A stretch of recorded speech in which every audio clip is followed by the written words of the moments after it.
Shalom, shalom, boa tarde.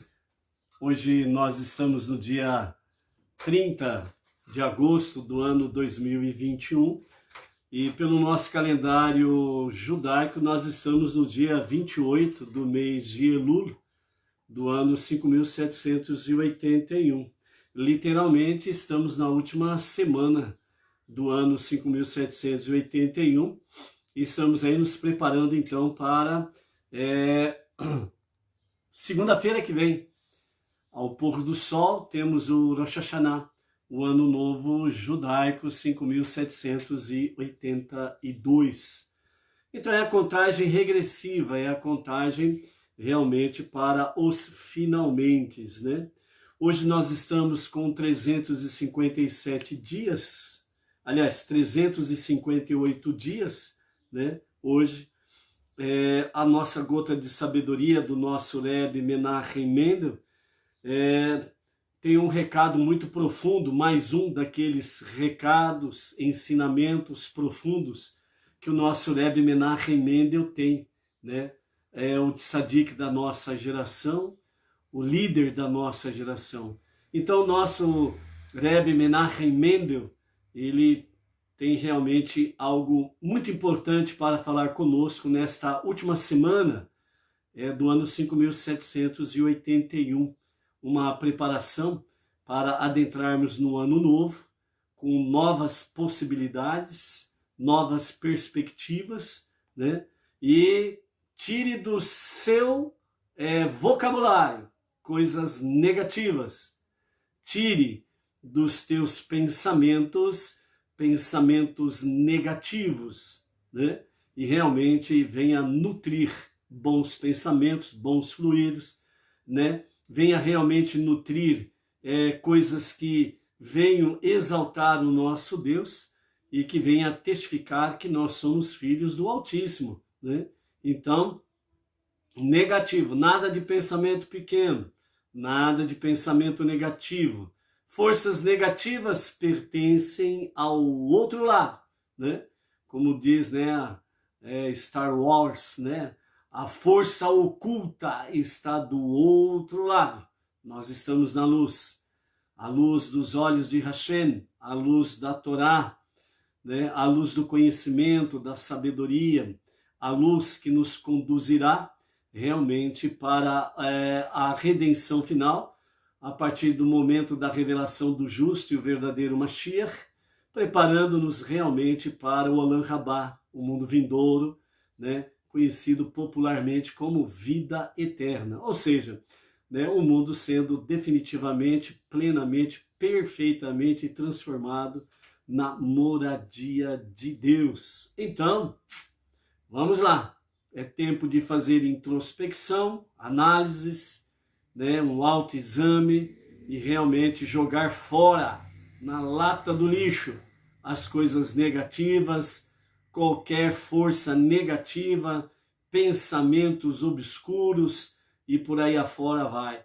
E vamos realmente encher as nossas mentes, a nossa alma divina, vamos encher os nossos corações, nossas emoções, nossos sentimentos, realmente de tudo aquilo que vem da parte de Hashem, da luz, do bem, dos seus mandamentos, as 7 leis universais, e possamos assim estarmos nutrindo aquilo que é bom, porque o Eterno tem para nós shalom e bom-estar, ou bem-estar, ok? Por isso, né, Dona Área Carmo, mas o seu esposo José Luiz, lá em Lisboa, Portugal, a Carla de Costa, lá de Barra Velha, Santa Catarina, a Maria Luísa, lá de Palmas, Tocantins, o Ludgero Parolim Rizalite, né, e família, Três Pontas, Minas Gerais, Baruch Hashem. Vamos ver então o que o Rebbe fala conosco hoje, nesse momento, para a próxima, para toda a semana, para que nós possamos aí, de fato, estarmos nos fortalecendo do conhecimento, daquilo que é bom, positivo, que nos traz realmente a luz divina, a presença de Hashem, e realmente boas, maravilhosas e positivas influências, ok? Então vejam bem, o Rebbe diz assim para conosco nessa tarde: você constrói a casa de seus sonhos. Quem é que não tem a casa dos seus sonhos? Você começa com um sonho. A casa dos seus sonhos começa com um sonho, logicamente. O sonho, ele se torna uma planta, né? Todo projeto precisa de uma planta. Na sequência, a planta se torna, então, um trabalho sujo. É o trabalho do pedreiro, do carpinteiro, do pintor, né? Então, é nesse sentido que fala aqui o Rebbe, né? A planta se torna, então, um trabalho muito sujo. É botar a mão na massa, como diz o outro. É descarregar tijolo, é descarregar a laje, trazer o azulejo, os pisos, fazer com que põe a mão na massa, preparar o chão, preparar o fundamento, né, o alicerce. Então, esse é o trabalho sujo nesse sentido, ok? E o trabalho sujo, no final, torna-se o que então? Torna-se a casa dos seus sonhos. Se você for bem-sucedido, então você vai completar e a casa de seus sonhos vai se tornar realidade. Portanto, sonho, planta, trabalho sujo e sucesso. Porque é essa a estratégia fundamental de todo empreendimento humano: seguir um sonho, confecciona uma planta, põe a mão na massa, no trabalho sujo, no sentido de pôr a mão na massa, e na conclusão do trabalho, o sucesso. Por quê? Todo empreendimento humano é assim? Então o Rebbe diz, porque essa é a história do universo. Então, você precisa visualizar isto dentro do universo, dentro realmente da história do universo. Então, aqueles que podem sentir o sonho, aqueles que conseguem ler a planta, veem que estamos agora nos últimos retoques. Ou seja, essa é a história do universo. Então, qual é a história do universo? Um sonho, uma planta, um trabalho sujo, pôr a mão na massa e o sucesso. Então, qual é a ligação com isso, com o universo? Deus teve um sonho. Ele elaborou a planta, o seu projeto. Ele, então, criou todas as coisas, botou a mão na massa, colocou o ser humano neste universo, neste planeta. E há um sucesso ao ser alcançado, que se chama Olam Rabá, o mundo vindouro. Ou seja, o mundo sendo transformado na moradia de Deus, na casa de Deus. Então a história do universo nos fala que Deus, ele teve o sonho, ou seja, fazer um mundo onde ele pudesse estar presente junto com os seus. Nesse seu sonho, então, ele fez a planta, o seu projeto. Então, ele criou a Torá. E ao criar a Torá, ele veio, então, dar existência em seguida a todas as coisas. Então, ele colocou a mão na massa, no modo de dizer na nossa linguagem humana, e ele criou tudo que existe no universo, tanto no mundo visível como no mundo invisível. O sucesso é que este planeta, esse mundo inferior, chamado mundo de Asiá, o mundo da ação, seja, né, no seu projeto, a sua moradia, a casa de Deus, onde ele estaria junto com as suas criaturas, a obra-prima da sua criação, o homem, o ser humano. Então ele estaria junto com as suas criaturas, tudo aquilo que existe, com exceção do ser humano, e também junto com o ser humano, que é a sua obra-prima de todas as coisas. Então, esse princípio da criação foi nesse sentido que Deus o fez. Mas o homem, ele veio criar uma bifurcação, ele veio dar um desvio ao projeto de Deus. Mas Deus não mudou o seu projeto. Deus não cancelou o seu projeto. Ele continua com o seu projeto. Por isso que fala realmente sobre o sucesso. E nesse sentido fala realmente, se você tiver de fato, né, for bem sucedido, então você de fato alcançará a casa dos seus sonhos. E a casa dos sonhos é onde há tudo que o Shalom pode trazer. A paz, a harmonia, a amizade, comunhão, fraternidade, uma verdadeira amizade, respeito, aquilo que é bom e aquilo que não somente alegra o coração de Deus, mas alegra o coração de toda a criação. A casa de Deus, a casa dos sonhos, onde Deus, o único soberano, o único Deus e Salvador, o único e verdadeiro Rei, estando junto com os seus, como nos diz a mensagem do mês de Elul, o Rei está no campo. Ou seja, o meu amado é meu e eu sou do meu amado. É isso que nos fala o mês de Elul.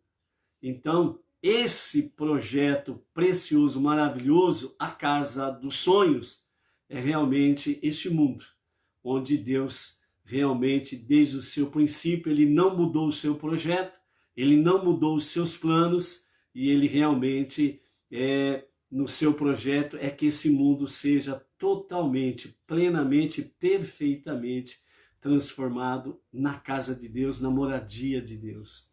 Então, por isso, aqueles que podem sentir o sonho, aqueles que conseguem ler a planta, ou seja, o sonho de Deus é este.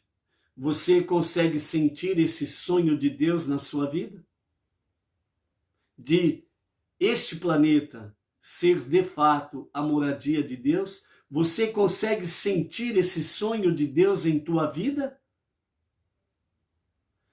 Aqueles que conseguem ler a planta, a Torá, os 5 primeiros livros da Bíblia, com os ensinamentos dos nossos mestres, dos nossos sábios, através dos milênios e dos nossos sábios da atualidade. Aqueles que conseguem ler a planta, a Torá, as 7 leis universais. Então, eles veem, deslumbram ou vislumbram que estamos agora nos últimos retoques da casa dos sonhos. Estamos nos finalmente para concluir a obra da casa dos sonhos, o sonho de Deus.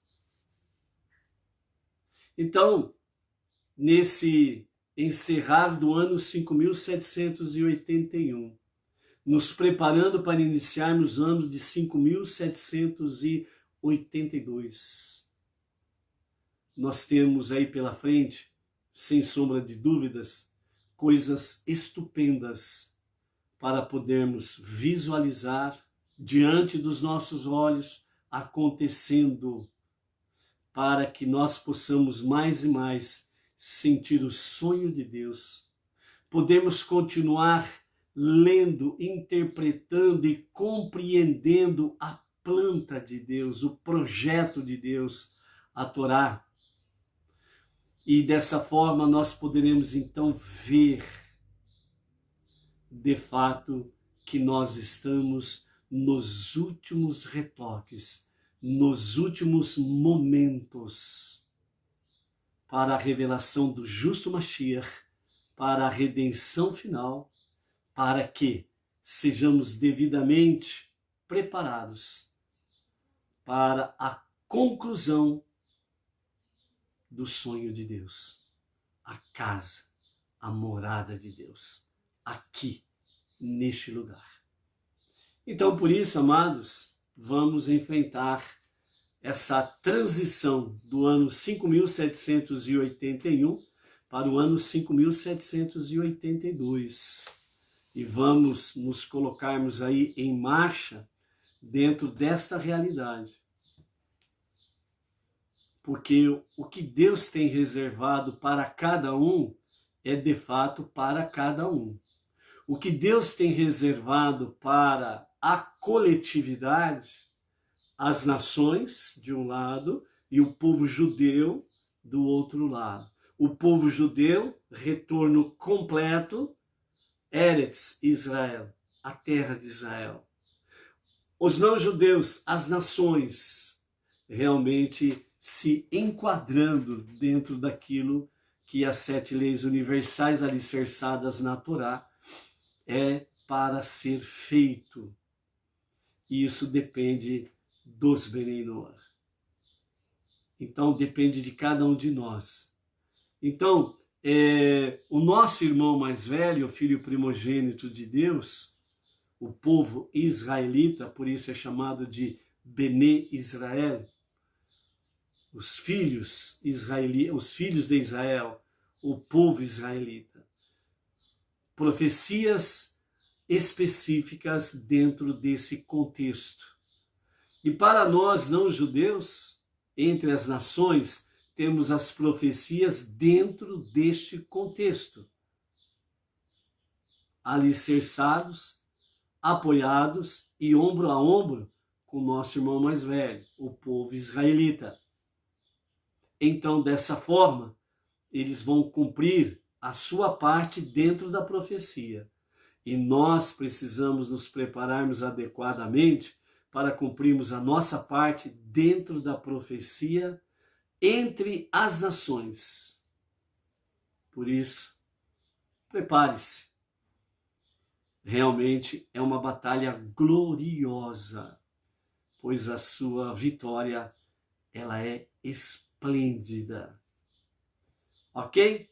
Vamos lá. Luiz Ribeiro, Itaquera, Grande São Paulo, Baruch Hashem. Então vamos lá para a nossa paraxá semanal. Nós estamos na paraxá Nitzavim, né? Quando Nitzavim é que significa postados, parados, né? Só para recordarmos que Nitzavim, postados, né? Parados, não significa no sentido de que você é um poste, que você está paralisado, que você está amedrontado, né? Então, por isso está parado, está postado, né?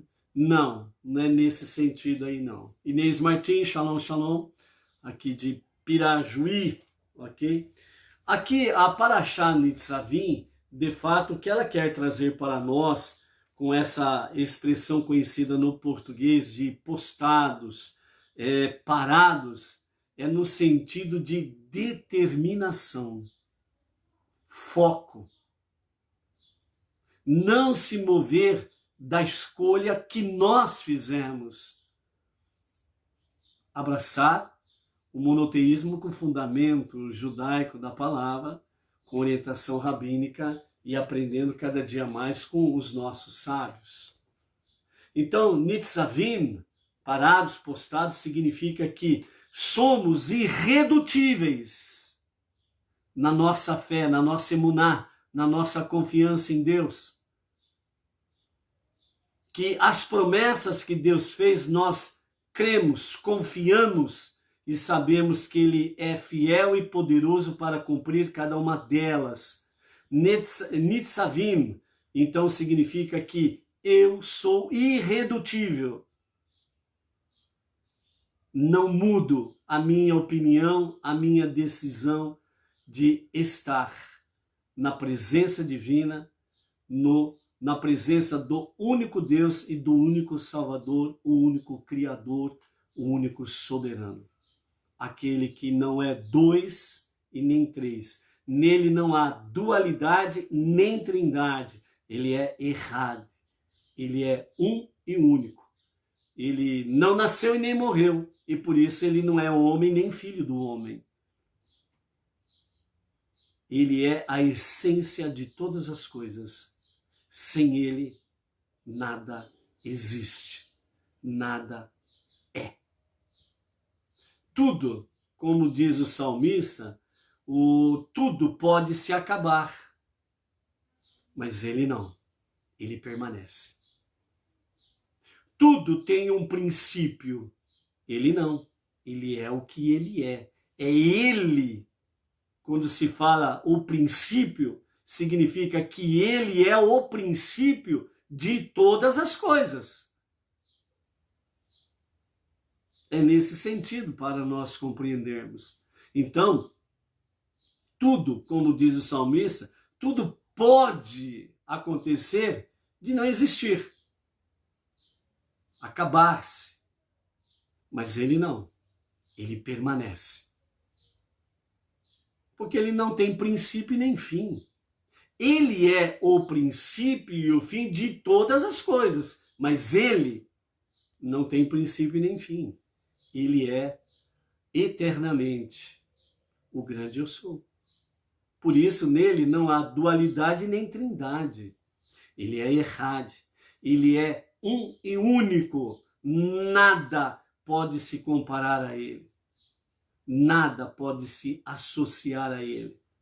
Esse associar a ele, exatamente nessa questão, como certos segmentos religiosos tentaram associar a ele uma dualidade, como também tentaram associar a ele uma trindade, e nele não há dualidade nem trindade, ele é errado. Então, Nitzavim, parados, postados, é essa mensagem que esta paraxá vem trazer para nós. Eu sei em quem tenho crido e nada vai me remover disto. Eu vou permanecer postado, eu vou permanecer parado neste foco, nessa decisão, nesse ir em frente, seguir em frente, em marcha. Então, Nitzavim é nesse sentido que traz para nós a mensagem sobre postados, parados, ok? Não é desculpa para você virar poste, ok? A paraxá Nitzavim significa postados, parados. A partir de hoje eu sou um poste, eu vou ficar parado, vou ficar plantado, não vou olhar nem para a direita nem para a esquerda, nem para cima nem para baixo. Vou ficar paradinho aqui. Não, não é este sentido. Você não é poste, ok? Então, você precisa ter uma emuná, uma confiança em Deus irredutível. O mundo está acabando e você fala, eu confio em Deus. Tudo ao seu redor está desabando. Uma catástrofe ao seu redor. Uma pestilência ao seu redor. E você diz, eu estou aqui como em Nitzavim. Ou seja, eu estou parado. Eu estou postado. Ou seja, eu sou irredutível na minha confiança, na minha fé em Deus. Por isso diz o salmista, 1000 cairão ao teu lado, 10.000 à tua direita, mas tu não serás atingido.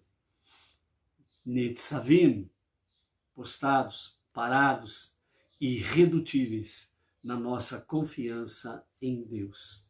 Portanto, quando Moshe ele começa a descrever a aliança, né, a nova aliança aqui na Parashá Nitzavim,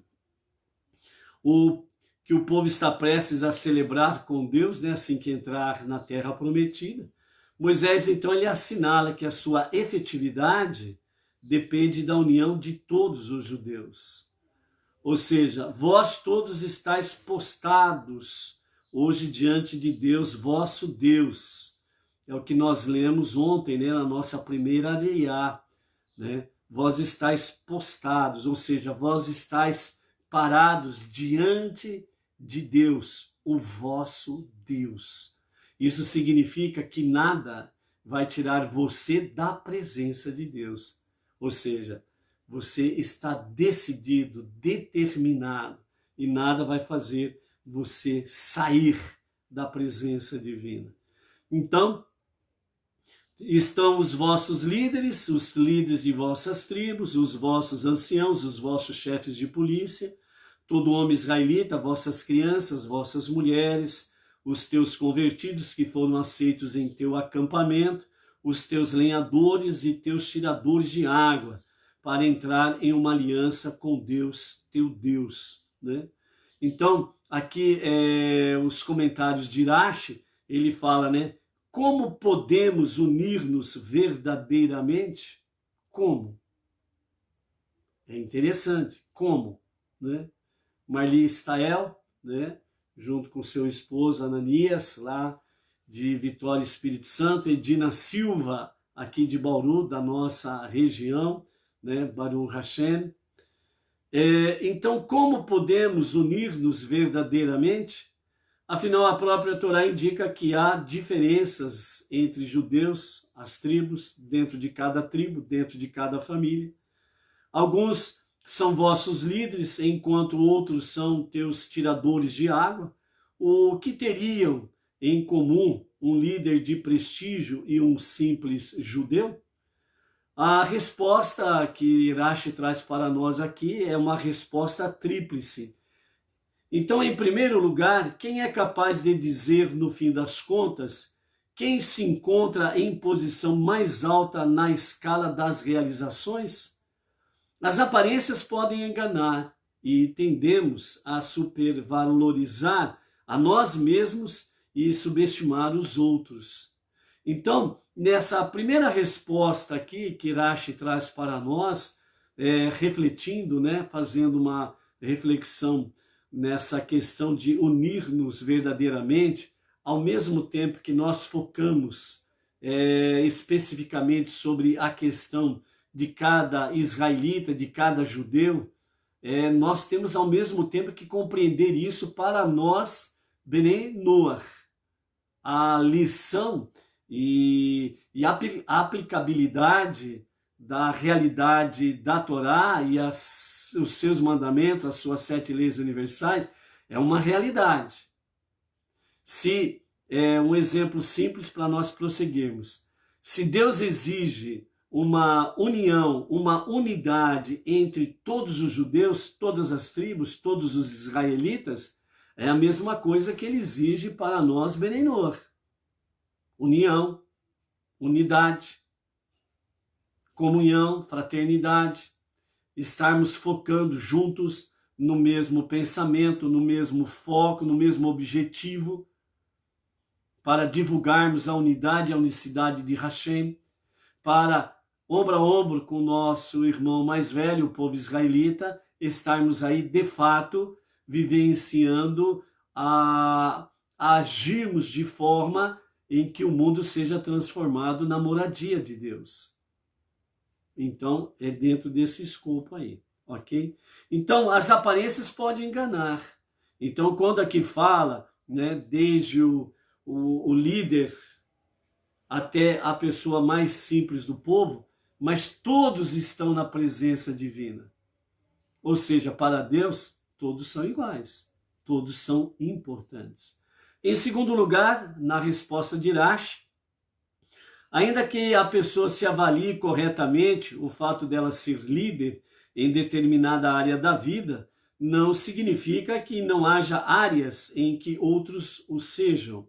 Na realidade, todo indivíduo é complementado por o seu próximo, aliás.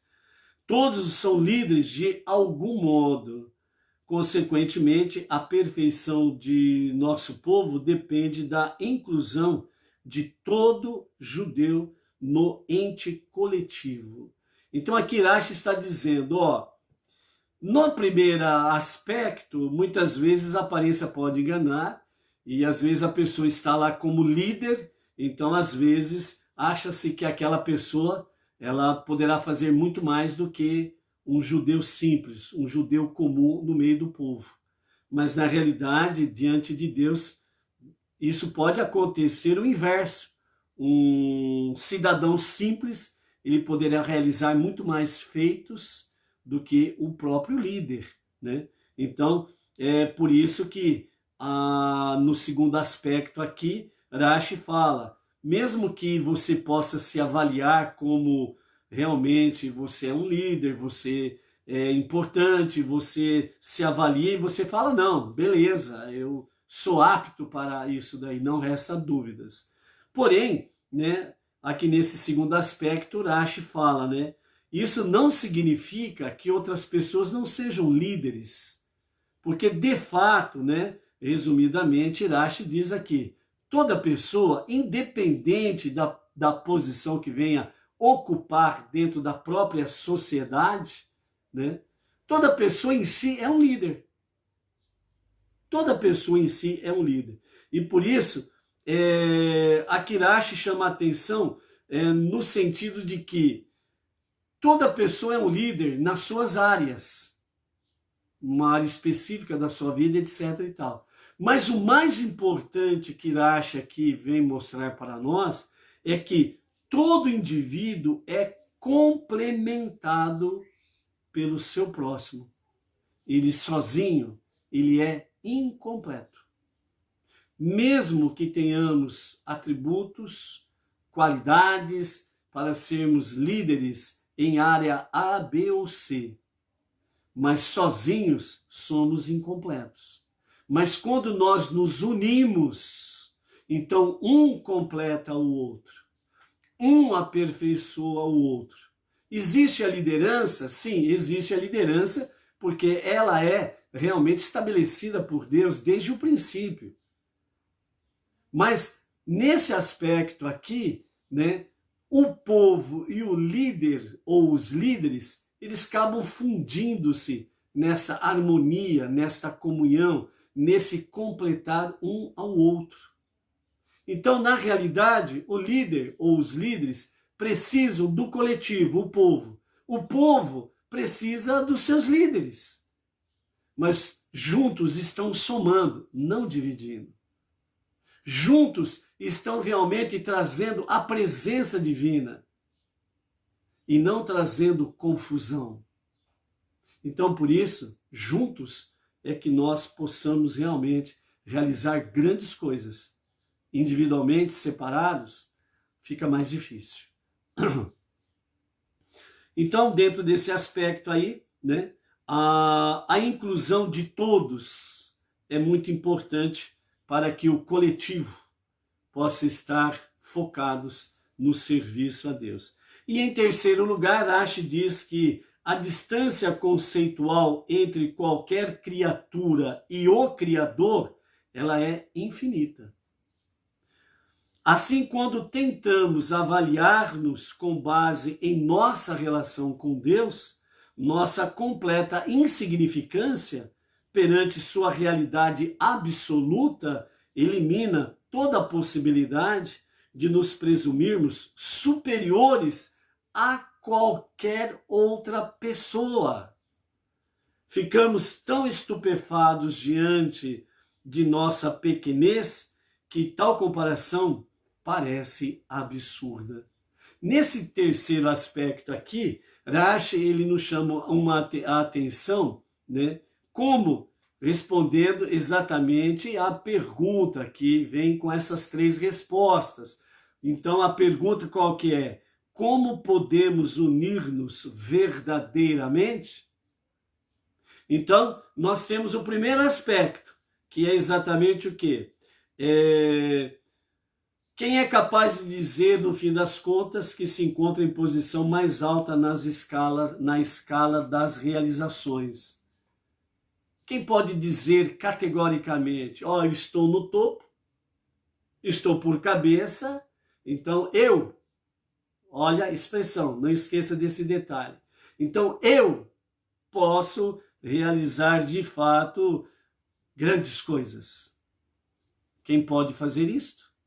Então, por isso, as aparências podem enganar. No segundo aspecto, né? Então aí fala sobre a questão do fato, né? A pessoa ela pode até se analisar corretamente, né? De uma forma mais humilde, né? Mais simples, né? Dizer, não, eu estou no cargo de liderança porque de fato eu tenho atributos para a liderança. Mas, ao mesmo tempo, Rashi nos mostra aqui nesse segundo aspecto de que isso não é uma regra, porque tem muita gente que não está na função de liderança, mas exerce grandes coisas dentro do serviço a Deus. Então, por isso é importante unir liderança e povo coletivo. Aí quando nós vamos aqui para o terceiro aspecto, aí então as coisas ficam mais claras, porque Rashi diz nesse terceiro aspecto aqui, né? Então, quando vamos entrar numa questão de conceito, né? Então, quando vamos entrar numa questão de conceito, o que é? Aqui entra a questão do conceito. Então, Rashi diz assim, qualquer criatura e o Criador, qualquer análise, qualquer comparação, ela se torna de fato infinita. Por quê? Porque a distância entre toda e qualquer criatura e o Criador é uma distância infinita. Então, para que a criatura ela possa querer fazer alguma comparação, ela e Deus, é a primeira coisa que ela precisa fazer. Ela precisa transpor essa distância infinita para poder chegar na presença divina, em questão de distância numa visão humana, certo? Para poder querer tentar fazer alguma comparação ela e Deus. Então, nesse terceiro aspecto aqui, né, então Rashi ele mostra que ao avaliar-nos diante de Deus, então nós não podemos esquecer desse simples detalhe. Entre nós e Deus existe uma distância infinita. E nesse sentido, então, a realidade absoluta que há em Deus, pois só Ele é a realidade absoluta, ninguém e nada mais é real, só Ele é real. Então, dentro desse aspecto, elimina-se qualquer possibilidade do ser humano ele dizer, eu sou maior do que fulano, eu sou melhor do que o Beltrano, eu sou mais eu. Então, esse terceiro aspecto aqui que Rashi traz para nós é para mostrar a nós, de fato, dentro desse linguajar humano que nós compreendemos, né? É para que nós possamos ter a seguinte visão. Eu não sou nada diante do meu próximo.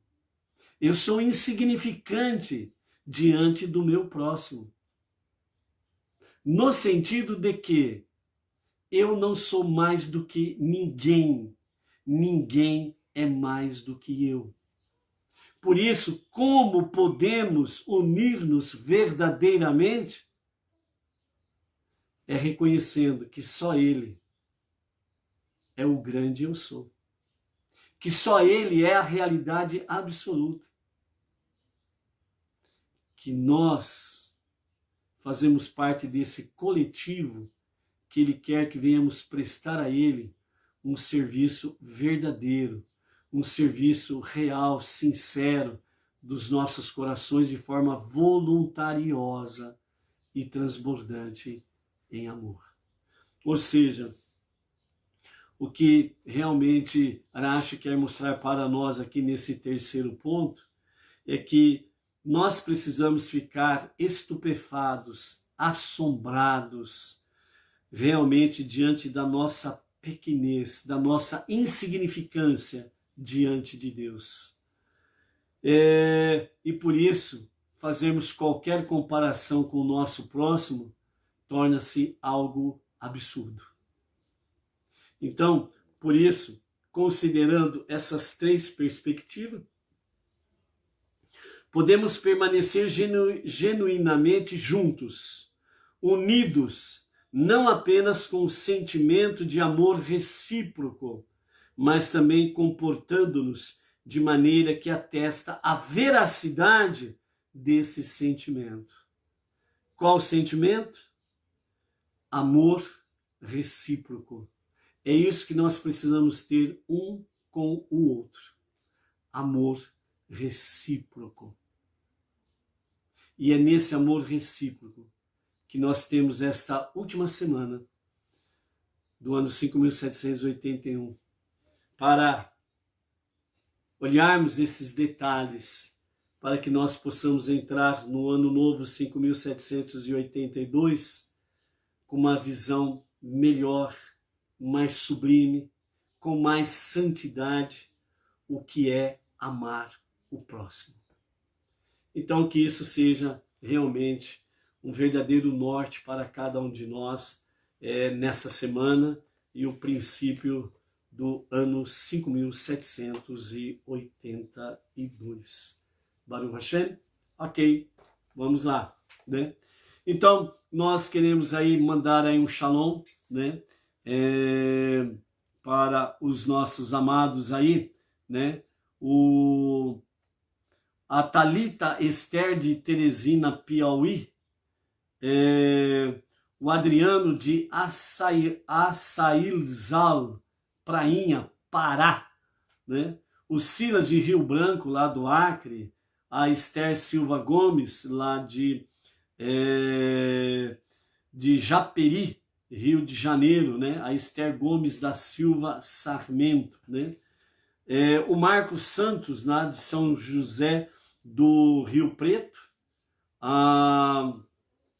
o Luiz Carlos de São José dos Campos, São Paulo, a Nadir Pereira, lá de Natal, Rio Grande do Norte, a Isabela Modena, de São Paulo, a Grande São Paulo, a Liliane Paiva, né, e o André, aqui de Piragi, a nossa cidade, a Dona Lourdes e o seu Abel, lá de Salto Grande, interior de São Paulo, aqui também da nossa região, a Dinéia e o Adriano, lá de Baipendi, Minas, o Érico Silva, de Minas Gerais, a Zeni Mendes, de Ipatinga, né, Minas Gerais, ali junto com o Vânia Branco, o Robson do Paraná, o Roberto Freitas, lá de Brasília, o Ramão de São José do Rio Preto, interior de São Paulo, a Rayane, lá de Espírito Santo, o Sandro Cordeiro, a Esther, lá da Suíça, né? O nosso Shalom Shalom para ela e a sua família, né?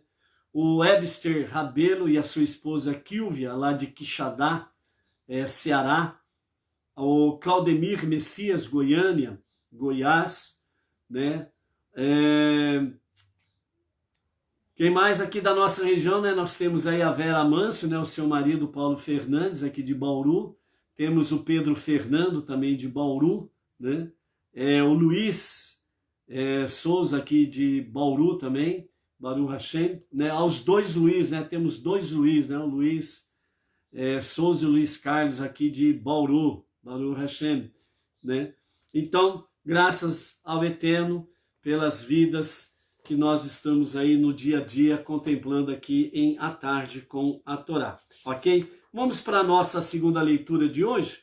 A nossa segunda leitura de hoje está no capítulo 29 do livro de Devarim, Deuteronômio, E hoje a nossa leitura é do verso 12 ao verso 14, né?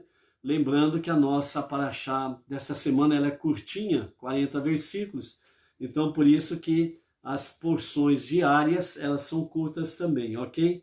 Então, segunda leitura, capítulo 29, verso 12 a 14, com os comentários de Rashi. Então, Moshe continua, né, falando sobre a segunda aliança. Então, ele encerrou, né, a nossa aliança de ontem dizendo, né, seu juramento de mantê-la que Deus, teu Deus, faz contigo hoje, né, de manter esta segunda aliança, né. A Luciana Rodrigues, né, aqui de Marília, Baruch Hashem, Luciana. Aí a Luciana dizendo que a sua mãe nasceu lá em Baipendi, Minas Gerais. Aí, Dineia, Adriano, aí tem conterrânea dos 6 aqui pro lado. Baruch Hashem. Então, né, Moshe continua dizendo, né, para hoje te estabelecer permanentemente como seu povo, de modo que ele seja teu Deus para sempre, como ele falou a teu respeito, e como jurou a teus antepassados, Avraham, Isaac e Yaakov.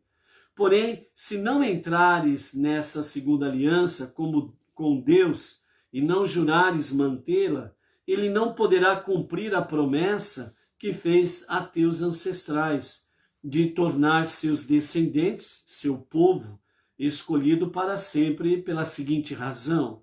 Na primeira aliança que Deus fez convosco, quando vos deu a Torá no Monte Sinai, vós vos tornaste seu povo escolhido. Mas aquela aliança só se aplicava à nossa geração. Além disso, dependia de vossa observância continuada de seus termos, o que foi evidenciado pelo fato de que teve de ser renovada depois que a violaste no incidente do bezerro de ouro. Deus quer agora que vossa relação pactual com ele seja absoluta, não sujeita à anulação por causa de quaisquer atos caprichosos da vossa parte. Só assim conseguireis continuar sendo eternamente seu povo escolhido. Para tanto, eu não estabeleço esta aliança e tomo este juramento em nome de Deus somente convosco e com as gerações futuras, apenas por consequência, por procuração, mas o faço diretamente com aqueles que hoje estão postados aqui conosco diante de Deus, nosso Deus, e ao mesmo tempo diretamente com todas as gerações futuras de judeus que hoje não estão presentes aqui conosco. Assim, todo israelita no futuro será parte direta desta aliança, em vez de apenas indiretamente, em virtude da aliança estabelecida entre Deus e o povo judeu. No passado, ser obrigado a observar os mandamentos e ter o privilégio de desfrutar da consequente relação especial com Deus. Aqui nós encerramos, então, a nossa segunda aliá.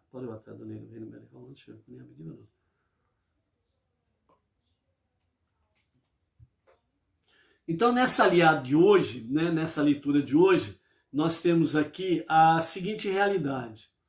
O pacto no Monte Sinai, na outorga da Torá, ela foi violada justamente por causa do incidente do bezerro de ouro. E ela precisou ser renovada. Mas essa aliança, segundo aqui Moshe fala, né, com os comentários de Rashi, ela foi algo estritamente para com a geração do deserto. Agora, quando eles vão adentrar na terra prometida, é onde Deus orienta Moshe a repassar para esta geração, sob o comando de Yehoshua, Josué. Ao entrar na terra prometida, eles vão ter aquela cerimônia sobre bênção e maldição.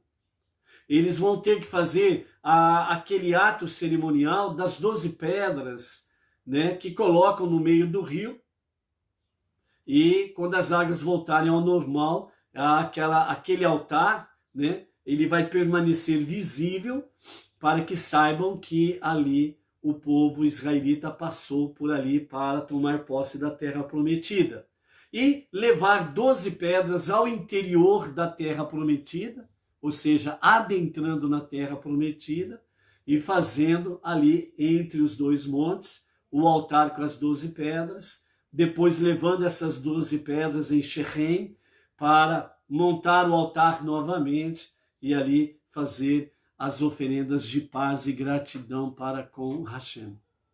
Então, nesse aspecto todo aqui, Moshe ele está dizendo, esta é a segunda aliança. Só que a diferença desta aliança aqui, ela mostra essa realidade. Ela não está sendo feita somente com aquela geração que está entrando na terra prometida, como aconteceu no Monte Sinai, em que Deus fez aquela aliança com aquela geração do deserto, e aquela geração do deserto, por causa do incidente do bezerro de ouro, ela acabou violando a aliança e foi preciso renovar, restaurar aquela aliança. Agora aqui, na entrada da terra prometida, com os novos mandamentos que Deus orientou Moshe a passar ao povo, então agora esse pacto, esta aliança, ela vem de fato ser uma aliança com laços de um amor que vai permanecer por todas as gerações, independe se a algum ponto alguém ou alguma das gerações vierem a violar a aliança, como aconteceu no caso do bezerro de ouro. Então, posteriormente, nós já vimos isso, conhecemos a história na atualidade, a destruição dos 2 templos, por exemplo, né, demonstra aí a realidade da violação desta aliança. Porém, o diferencial é exatamente esse aqui, em que Moshe está dizendo que este pacto, esta aliança com laços de amor, esse laço não será desfeito. Aconteça o que acontecer, esta aliança não será desfeita. Então, por isso fala que esta é uma aliança que faço, diz Moshe, que Deus fala. Esta é a aliança que Deus está fazendo convosco hoje, vós que estáis aqui, já dentro da terra prometida, né? A orientação é nesse sentido, né? Quando eles tomarem posse da terra prometida, quando eles vão para os cerimoniais, né, no sentido da segunda aliança, então Moisés está orientando. Quando vocês fizerem isto, então o que estará acontecendo de fato não é algo apenas para o presente, daquele momento em que vocês vivenciarem essa segunda aliança, mas isso vai repercutir por todas as futuras gerações de todo israelita através da história universal. Esta segunda aliança, ela será de fato imutável e nada poderá romper esta aliança. Então, por isso que fala dentro desse aspecto aqui, que Deus está fazendo uma aliança, tanto com esta geração que está tomando posse da terra prometida, vós que estáis aqui hoje, e todos aqueles que não estão aqui hoje, mas que são partes das gerações futuras, eles também estão aqui. Nesse aspecto aqui, os nossos sábios dizem o seguinte, que todas as almas israelitas do futuro, daquela data, daquela época, todas as almas israelitas das gerações futuras, todas elas estavam presentes naquele momento da segunda aliança. Então, amados, essa é uma realidade. E dentro desse aspecto aí, como vimos na questão da introdução e como vimos na gota de sabedoria do nosso Rebbe, o sonho de Deus, a moradia de Deus, a casa de Deus, é um projeto que hoje, aqueles que sabem ler, isso significa que sabem estudar, que sabem discernir os sinais, estão vendo que de fato estamos nos últimos retoques para estabelecer a casa de Deus. Tanto o povo israelita como o Benei Noach, que estão nessa jornada monoteísta, estão vendo os sinais. Por isso, 5.782, que o Eterno possa trazer muitas bênçãos, muita sabedoria de cima, muita sabedoria de baixo, sabedoria divina de cima, sabedoria de baixo, os nossos mestres, os nossos sábios, aprendendo com eles e podendo compartilhar uns com os outros. Que nós possamos aí, sem sombra de dúvidas, desfrutarmos dessas múltiplas bênçãos que teremos pela frente no ano 5.782. Por isso, amados, seja forte, seja luz. Estamos no limiar da casa dos sonhos. Shalom, shalom. Até amanhã.